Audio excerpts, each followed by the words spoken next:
I'm Emma Berry, and I'm Karen Abbott's editor. You may already know Abbott from her New York Times bestsellers, Sin in the Second City, American Rose, and Liar, Temptress, Soldier, Spy, which made numerous best of the year lists, and which were so good that they led a reviewer at USA Today to coin a new genre, sizzle history, to describe them. I'm happy to report that Abbott's new book, The Ghosts of Eden Park, has all the scandal, vice, textured scenery, and novelistic flair that you've come to expect from her. There's a bootlegger and his glamorous wife who rise from nothing to become multimillionaires.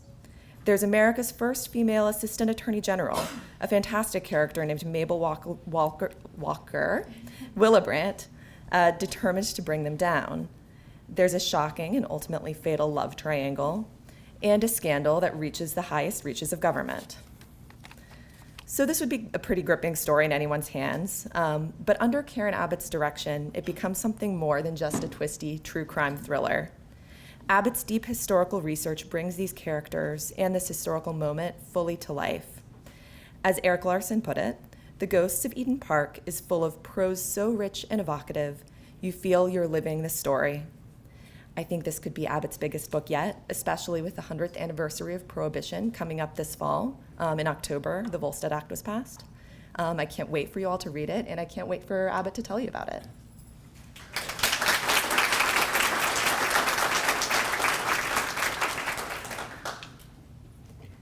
Hi, everyone.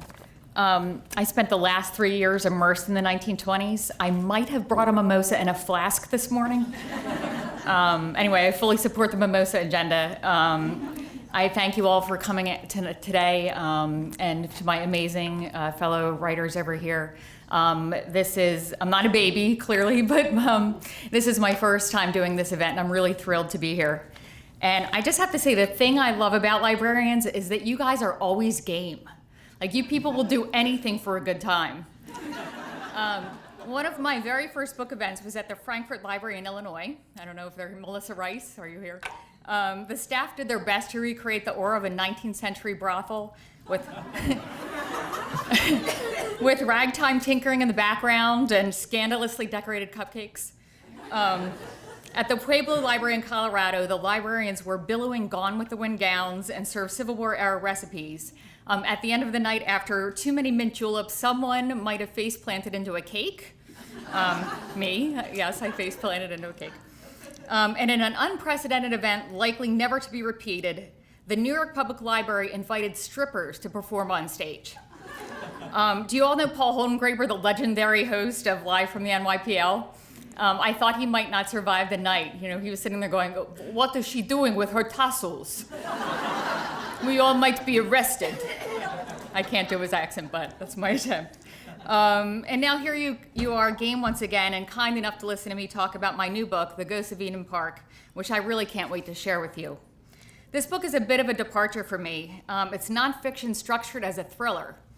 And it's a story that's so amazingly twisted, so much stranger than fiction, that it has to be true. You'll meet America's most successful bootlegger, George Remus, who was also a real-life inspiration for Jay Gatsby. After only 1 year in the business, Remus, a German immigrant who rose from poverty, owned 35% of all of the liquor in the United States.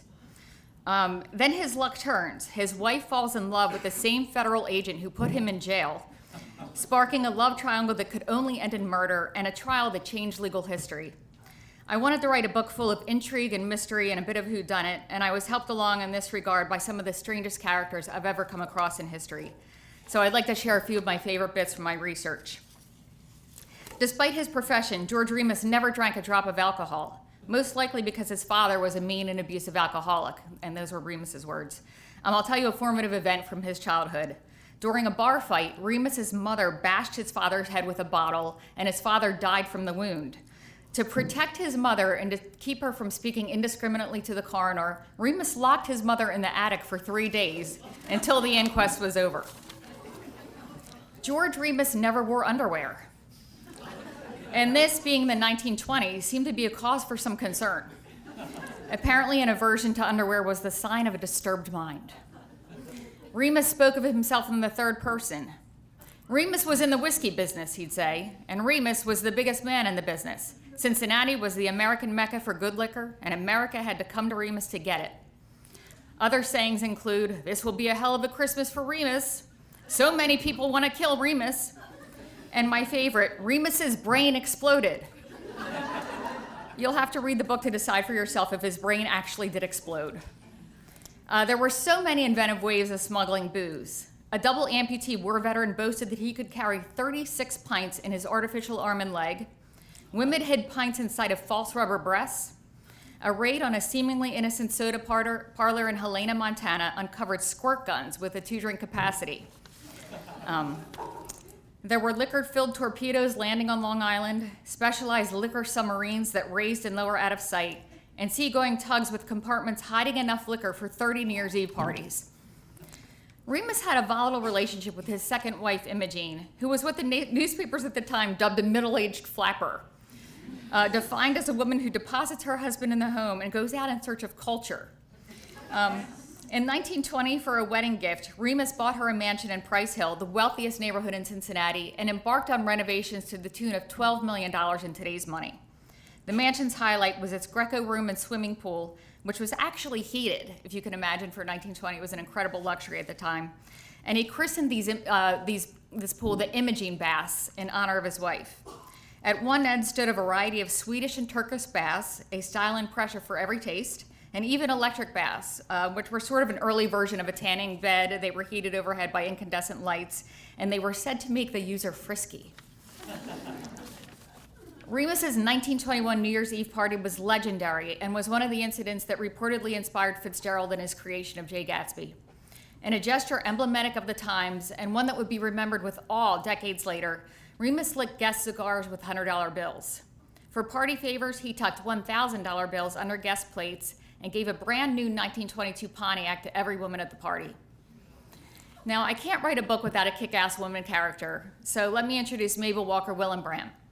When President Warren Harding appointed her Assistant Attorney General of the United States, she, along with all other adult female citizens, had only had the right to vote for 9 months. She was newly 32 years old, only 5 years out of law school, and had never prosecuted a single criminal case. And yet suddenly she was the most powerful woman in the country and in charge of thousands of prohibition cases that began piling up in the courts, including several cases against Remus.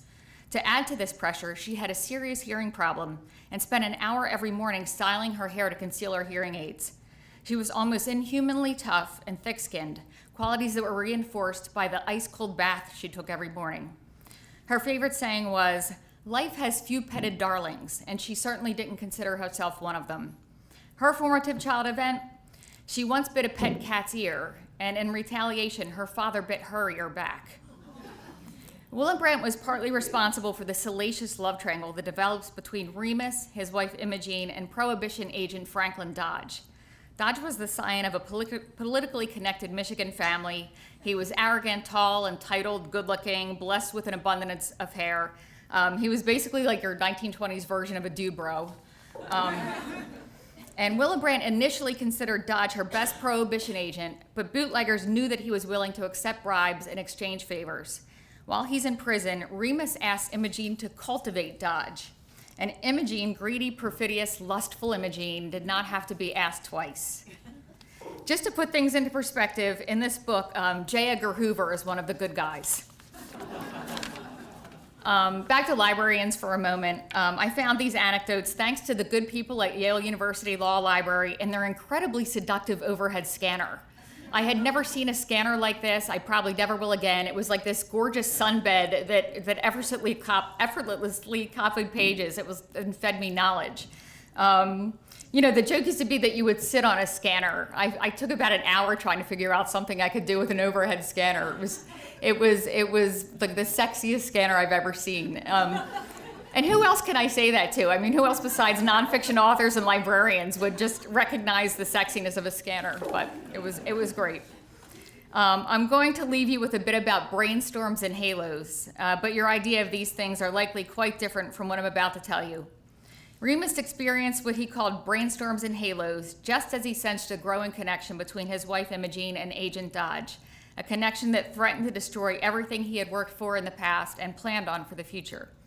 Brainstorms and halos were two distinct but related sensations that at the time were associated with insanity and that figure into the ultimate fates of Dodge, Imogene, and Remus himself. So here's my very brief excerpt. Alone in his prison cell, searching for fragments of stars through his slice of window, Remus was overcome by an odd sensation, arising from his body but manifested by his mind. This halo hovered brightly just above his head, vanishing and appearing at whim, a more potent sensation than the brainstorms, which were wholly internal, invisible predators feasting on his thoughts. This halo felt like electrical stars aligning in his mind, wresting control, directing and guiding him in the outside world. This halo impelled him to do things, speaking in a language only he understood, or so he would claim. So thank you for listening to my little brainstorm today, and I hope you guys have as much fun reading The Ghosts of Eden Park as I did writing it. Thank you very much.